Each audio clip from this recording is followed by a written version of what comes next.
Isa kang structural engineer. Habang nagkakape ka sa umaga, napansin mo ang stante ng flower vase ng misis mo.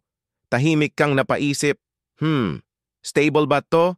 Pasado kaya sa overturning check?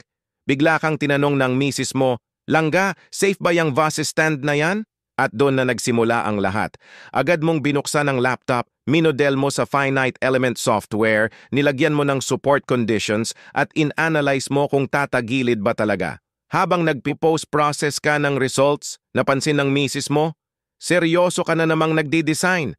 Sabi niya, Langga, tanong ko lang kung matibay, hindi kung may moment diagram. Pero syempre, bilang engineer, hindi pwedeng walang verification. Kailangan may proof of stability. Kaya ayan ka, may color contour plot pa ng flower vase stand. Because once an engineer, always an analyzer.